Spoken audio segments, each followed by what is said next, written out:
آج ہم اس سفر کی بات کرنے جا رہے ہیں جو دنیا کا ایک ماتر ایسا سچ ہے جسے کوئی جھٹلا نہیں سکتا. چاہے وہ آستک ہو یا ناستک، راجا ہو یا فقیر، سب جانتے ہیں کہ ایک دن یہ سانس رک جائے گی. لیکن سوال یہ ہے کہ سانس رکنے کے ٹھیک بعد کیا ہوتا ہے؟ اللہ سبحانہ و تعالی قرآن کریم میں سورہ آل عمران کی آیت نمبر 185 میں ایک اٹل فیصلہ سناتے ہیں کہ ہر جاندار کو موت کا مزہ چکھنا ہے. ہم سب سمجھتے ہیں کہ موت ایک انت ہے، ایک فل سٹاپ ہے، لیکن اسلام ہمیں بتاتا ہے کہ موت انت نہیں بلکہ ایک ٹرانسفر ہے. ایک دنیا سے نکل کر دوسری دنیا میں شفٹ ہونا. اور اس دوسری دنیا کا نام ہے برزخ. برزخ کا مطلب ہے ایک آڑ یا ایک پردہ. جیسا کہ اللہ نے سورہ المومنون کی آیت نمبر 100 میں فرمایا کہ اور ان کے پیچھے ایک آڑ یعنی برزخ ہے اس دن تک کے لیے جب وہ دوبارہ اٹھائے جائیں گے. تو آخر اس پردے کے پیچھے کیا ہے؟ آج کی اس ویڈیو میں آپ کو کوئی سنی سنائی کہانی نہیں بلکہ وہ حقیقت بتاؤں گی جو 1400 سال پہلے ہمارے نبی حضرت محمد صلی اللہ علیہ وسلم نے اپنی زبان مبارک سے بتائی تھی. ہم صحیح بخاری، صحیح مسلم، مسند احمد اور قرآن کی روشنی میں اس اندھیرے سفر کو دیکھیں گے. دل تھام کر بیٹھیے کیونکہ یہ سفر آپ کی روح کو ہلانے والا ہے. دوستو، آگے بڑھنے سے پہلے ہمیں ایک بہت بڑی غلط فہمی کو دور کرنا ہوگا جو آج 90% لوگوں کے دماغ میں ہے. ہم اکثر سنتے ہیں کہ فلاں صاحب کا انتقال ہو گیا اور وہ جنت میں چلے گئے، لیکن یہ پوری سچائی نہیں ہے. اسلام ہمیں بتاتا ہے کہ انسان کی موت اور آخری فیصلے یعنی قیامت کے بیچ ایک بہت بڑا فرق ہے. اسے ایک آسان مثال سے سمجھیے. مان لیجئے ایک مجرم پکڑا جاتا ہے. پولیس اسے پکڑ کر سیدھے جیل میں عمر قید کے لیے نہیں ڈال دیتی. پہلے اسے حوالات یعنی پولیس کسٹڈی میں رکھا جاتا ہے. وہاں اس کی پوچھ تاچھ ہوتی ہے. وہاں اسے ٹیمپرری رکھا جاتا ہے جب تک کہ کورٹ کی تاریخ نہیں آتی. اس کے بعد جس دن جج صاحب آتے ہیں، فیصلہ سناتے ہیں، اسے فیصلے کا دن یعنی کورٹ ہیئرنگ کہتے ہیں. اس دن طے ہوتا ہے کہ اسے ہمیشہ کے لیے جیل ہوگی یا رہائی. ٹھیک یہی سسٹم موت کے بعد کا ہے. نمبر 1 ہے برزخ، جو کہ کسٹڈی کی طرح ہے. موت کے بعد انسان جس دنیا میں جاتا ہے وہ قیامت نہیں ہے، وہ برزخ ہے. یہ اللہ کی کسٹڈی ہے. یہ ایک ویٹنگ روم کی طرح ہے. یہاں آپ کا ٹرائل چلتا ہے. یہاں منکر اور نکیر سوال پوچھتے ہیں. یہاں آپ کو صرف ایک جھلک یا ٹریلر دکھایا جاتا ہے. اگر آپ نیک ہیں تو آپ کو جنت کی کھڑکی کھول کر اس کا ٹریلر دکھایا جاتا ہے کہ دیکھو قیامت کے بعد تمہیں وہاں جانا ہے. اور اگر کوئی برا ہے تو اسے جہنم کی گرمی اور سانپ بچھو کے ذریعے سزا دی جاتی ہے، لیکن اسے اصلی جہنم میں ابھی نہیں ڈالا جاتا. نمبر 2 ہے قیامت، جو کہ آخری عدالت ہے.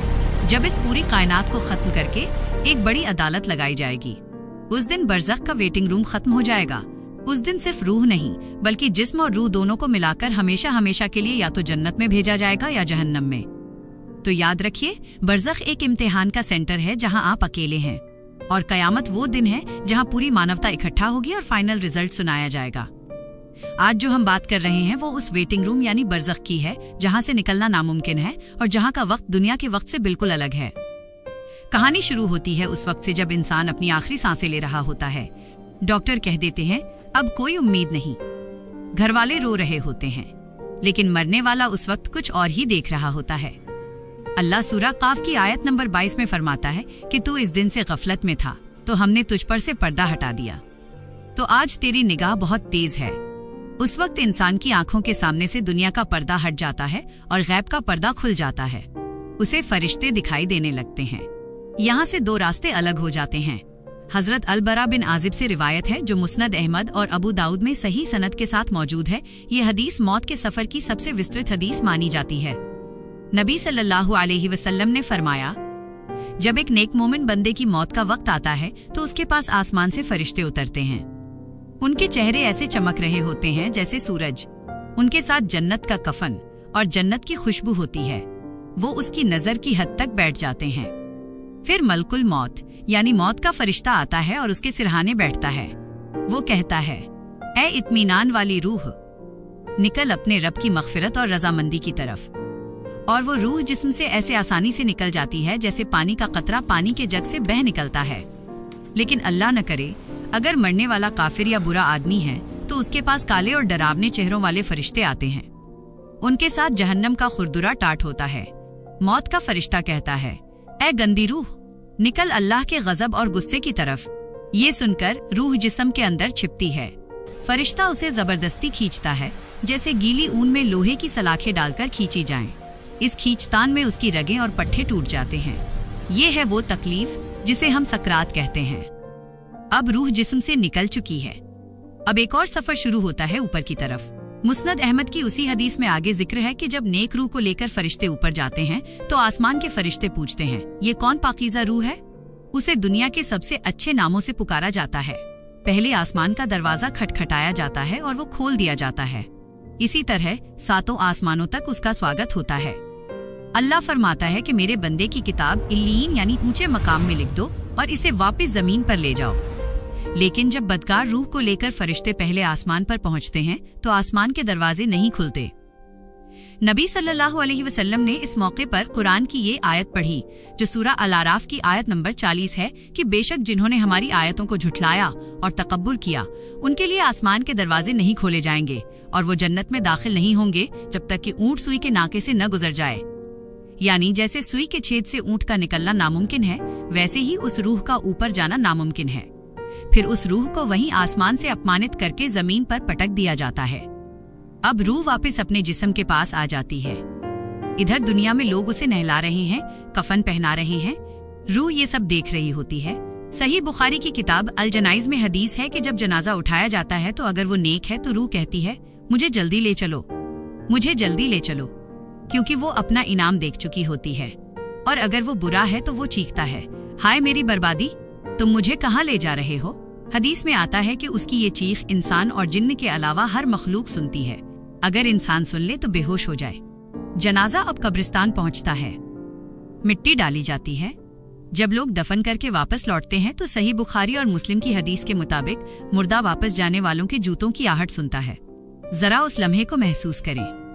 कल तक आप जिनके साथ हंस रहे थे, आज वो आपको अंधेरे में अकेला छोड़कर जा रहे हैं। जैसे ही खामोशी छाती है, कब्र अपना काम शुरू करती है।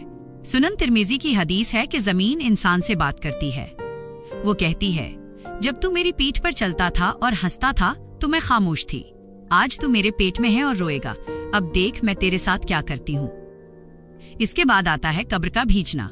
ये बात याद रखें कि कब्र हर इंसान को एक बार दबाती जरूर है। मुस्नद अहमद और सुनन अन नसाई में रिवायत है कि जब महान सहाबी हजरत साद बिन मुआज का इंतकाल हुआ, जिनके लिए अल्लाह का अर्श हिल गया था और 70,000 फरिश्ते जनाजे में आए थे, तब भी रसूलुल्लाह सल्लल्लाहु अलैहि वसल्लम ने फरमाया कि कब्र ने साद को भी एक बार भींचा और फिर छोड़ दिया। लेकिन फर्क है, एक मोमिन के लिए ये दबाना ऐसा है जैसे एक माँ अपने बिछड़े हुए बच्चे को प्यार से सीने से लगाती है। लेकिन एक गुनहगार के लिए अल्लाह की पनाह, कब्र उसे ऐसे दबोचती है कि उसकी पसलियां एक दूसरे में घुस जाती हैं। दाएं तरफ की पसलियां बाएं तरफ निकल जाती हैं। वो हिल भी नहीं सकता, बस उस अजाब में जकड़ा रहता है। अभी इंसान उस दबाव से संभला भी नहीं होता कि जमीन फटती है। 2 फरिश्ते दाखिल होते हैं, मुनकर और नकीर। सुनन तिर्मिजी की हदीस में इनका हुलिया बताया गया है कि 2 फरिश्ते आते हैं जो काले रंग के हैं और उनकी आंखें नीली हैं। उनकी आवाज बादलों की गरज जैसी है। वो मुर्दे को झंझोड़ कर उठा बिठाते हैं। रूह और जिस्म का एक खास कनेक्शन दोबारा जोड़ा जाता है। अब वो 3 सवाल पूछे जाएंगे जिनका जवाब हमने रटा हुआ है, लेकिन वहाँ याद वही रख पाएगा जिसके दिल में ईमान था। अल्लाह सूरह इब्राहिम की आयत नंबर 27 में फरमाता है कि अल्लाह ईमान वालों को पक्की बात यानी कलीमे पर जमाए रखता है, दुनिया की जिंदगी में भी और आखिरत में भी। पहला सवाल होगा, तेरा रब कौन है? मोमिन कहेगा, मेरा रब अल्लाह है। मुनाफिक कहेगा, हाय हाय मुझे नहीं पता। दूसरा सवाल होगा, तेरा दीन क्या है? मोमिन कहेगा, मेरा दीन इस्लाम है। मुनाफिक कहेगा, मैंने लोगों को कुछ कहते सुना था, मैं भी वही कहता था। तीसरा सवाल होगा, ये शख्स कौन है जो तुम में भेजे गए थे? पर्दा हटाकर नबी सल्लल्लाहु अलैहि वसल्लम की झलक दिखाई जाएगी। सच्चा आशिक रसूल उन्हें पहचान लेगा और कहेगा, ये अल्लाह के रसूल हैं। जब ये जवाब सही होंगे तो आसमान से एक मुनादी पुकारेगा कि मेरे बंदे ने सच कहा। इसके लिए जन्नत का बिस्तर बिछा दो, जन्नत का लिबास पहना दो और जन्नत की तरफ एक दरवाजा खोल दो। उसकी कब्र रोशनी से भर जाएगी और 70 हाथ तक चौड़ी हो जाएगी। लेकिन जिसके जवाब गलत होंगे, आसमान से आवाज आएगी कि इसने झूठ कहा। इसके लिए आग का बिस्तर बिछा दो और जहन्नम का दरवाजा खोल दो। उसकी कब्र इतनी तंग हो जाएगी कि सांस लेना नामुमकिन होगा और जहन्नम की आग उसे जलाती रहेगी। इस अंधेरी कोठरी में इंसान को एक साथी की जरूरत होती है। मुस्नद अहमद की हदीस बताती है कि वहाँ एक शख्स जाहिर होता है। नेक इंसान के पास एक बेहद हसीन, खुशबूदार और सफेद कपड़ों वाला शख्स आता है। इंसान पूछता है, तुम कौन हो?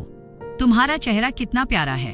वो कहता है, मैं तुम्हारे नेक अमल हूँ, मैं तुम्हारी नमाज हूँ, मैं तुम्हारा रोजा हूँ, मैं तुम्हारा सच बोलना और लोगों की मदद करना हूँ। दुनिया में तुम मुझे करने में तकलीफ उठाते थे, आज मैं तुम्हें सुकून देने आया हूँ। कयामत तक मैं तुम्हारा दोस्त हूँ। बुरे इंसान के पास एक डरावना, काला और बदबूदार शख्स आता है। इंसान चीखता है, तुम कौन हो? वो कहता है, मैं तुम्हारे बुरे अमल हूँ, मैं तुम्हारा झूठ, तुम्हारी गीबत, तुम्हारी नमाजों की चोरी हूँ। आज मैं तुम्हारा साथी हूँ। यहाँ एक बहुत इमोशनल हदीस है जो सुनन अन-नसाई की किताब अल जनाइज में आती है। जब मोमिन की रूह ऊपर बरज़ख में पहुंचती है तो पहले से मौजूद मोमिन रूहें उसके पास वैसे ही दौड़कर आती हैं जैसे दुनिया में बिछड़ा हुआ दोस्त मुसाफिर के पास आता है। वो उसे घेर लेते हैं और दुनिया वालों का हाल पूछते हैं कि फलां शख्स कैसा है, क्या फलां ने शादी कर ली? अगर वो रूह बताती है कि फला तो मेरे आने से पहले मर गया था, क्या वो तुम्हारे पास नहीं आया? तो रूहें समझ जाती हैं और कहती हैं, इन्ना लिल्लाह, अगर वो यहाँ नेकों के पास नहीं आया तो उसे हाविया यानी जहन्नम वालों की जगह ले जाया गया है। जरा सोचिए, आपकी माँ, आपके वालिद, आपके दादा दादी जो गुजर चुके हैं वो वहाँ आपका इंतजार कर रहे हैं। अगर हम ईमान के साथ जाएंगे तो वो मुलाकात कितनी शानदार होगी। बरज़ख में सिर्फ इंतजार नहीं है, वहाँ कुछ लोगों को अभी से सजा मिल रही है। सही बुखारी में एक बहुत लंबी हदीस है जिसे समरह बिन जुंदब की हदीस या नबी सल्लल्लाहु अलैहि वसल्लम का ख्वाब कहा जाता है। नबी सल्लल्लाहु अलैहि वसल्लम ने फरिश्तों के साथ बरज़ख का मुआयना किया और कुछ मंजर देखे। नमाज छोड़ने वाला, आप सल्लल्लाहु अलैहि वसल्लम ने देखा कि एक शख्स लेटा हुआ है और दूसरा शख्स बड़ा पत्थर लेकर खड़ा है। वो उस लेटे हुए शख्स के सिर पर पत्थर मारता है जिससे सिर कुचल जाता है। फिर सिर ठीक होता है, फिर पत्थर मारा जाता है। पूछने पर बताया गया कि ये वो शख्स है जो कुरान पढ़ता था मगर अमल नहीं करता था और फर्ज नमाज छोड़कर सो जाता था। जिना करने वाले, आपने एक तंदूर जैसा गढ़ा देखा जिसमें से शोर आ रहा था। उसके अंदर नंगे मर्द और औरतें थे। नीचे से आग की लपटें आती तो वो चीखते और ऊपर उठते। बताया गया कि ये जिनाकार मर्द और औरतें हैं। सूद खाने वाला, आपने देखा कि एक शख्स खून की नदी में तैर रहा है। किनारे पर एक फरिश्ता पत्थर लेकर खड़ा है। जब वो शख्स किनारे पर आता है तो फरिश्ता उसके मुंह पर पत्थर मारता है और वो वापस खून में चला जाता है। बताया गया कि ये सूद यानी ब्याज खाने वाला है। गीबत और पेशाब की छींटों से न बचना। सही बुखारी और मुस्लिम की एक और हदीस है कि नबी सल्लल्लाहु अलैहि वसल्लम दो कब्रों के पास से गुजरे और फरमाया कि इन दोनों को अजाब हो रहा है। एक चुगलखोरी यानी गीबत करता था और दूसरा पेशाब की छींटों से नहीं बचता था। ये अजाब लगातार चल रहा है और कयामत तक चलता रहेगा। अल्लाह हमें महफूज रखे। मेरे दोस्तों, ये सफर बहुत लंबा है और बहुत खतरनाक भी, लेकिन अल्लाह अपने बंदों पर जुल्म नहीं करना चाहता। उसने हमें बचने का रास्ता बताया है। बरज़ख का ये अजाब उन लोगों के लिए है जो गफलत में मर गए। अभी आप जिंदा हैं, अभी आपकी सांस चल रही है। आप आज ही अपनी कब्र को जन्नत का बाग बना सकते हैं तौबा करके। अल्लाह सूरा अज़्ज़ुमर की आयत नंबर 53 में फरमाता है कि अल्लाह की रहमत से मायूस ना हो, बेशक अल्लाह सारे गुनाह माफ कर देता है। अगर आज आप सच्चे दिल से तौबा कर लें तो पिछला सब माफ हो सकता है। नमाज की पाबंदी। नमाज वो चिराग है जो कब्र के अंधेरे में रोशनी देगा, इसे कभी मत छोड़ें। सूरा मुल्क की तिलावत। सुनन तिर्मिज़ी और अन-नसाई में हदीस है कि कुरान में 30 आयतों की एक सूरा है सूरा मुल्क, जो अपने पढ़ने वाले के लिए झगड़ती है यहाँ तक कि उसे बख्श दिया जाता है। और ये सूरा कब्र के अजाब को रोकने वाली है। रोज रात को सोने से पहले इसे पढ़ने की आदत डालें। सिर्फ 5 मिनट लगते हैं। सदकाए जारिया, कोई ऐसा नेक काम करें जो आपके मरने के बाद भी चलता रहे। मस्जिद में हिस्सा, कुरान दान करना या किसी को दीनी बात सिखाना। दोस्तों, मौत कैलेंडर देखकर नहीं आती। ये वीडियो सिर्फ जानकारी के लिए नहीं थी, ये एक रिमाइंडर था। सोचिए, आज रात अगर मलकुल मौत आ गए तो क्या आप तैयार हैं? क्या आपके पास वो नेक अमलों वाला हसीन साथी तैयार है? मैं अल्लाह से दुआ करती हूँ कि वो हम सबकी कब्रों को रोशन फरमाए, हमें सकरात की तकलीफ से बचाए, मुनकर नकीर के सवालों में साबित कदम रखे और हमें और आपको जन्नतुल फिरदौस में इकट्ठा करे। इस पैगाम को अपने तक न रखें। सही मुस्लिम की हदीस है कि जो भलाई का रास्ता दिखाता है उसे भी करने वाले जितना सवाब मिलता है। इसे शेयर करें, शायद आपका एक शेयर किसी गाफिल को जगा दे और किसी की आखिरत संवर जाए। अल्लाह हम सबका खात्मा ईमान पे करे, आमीन। अस्सलामु अलैकुम व रहमतुल्लाहि व बरकातुहू।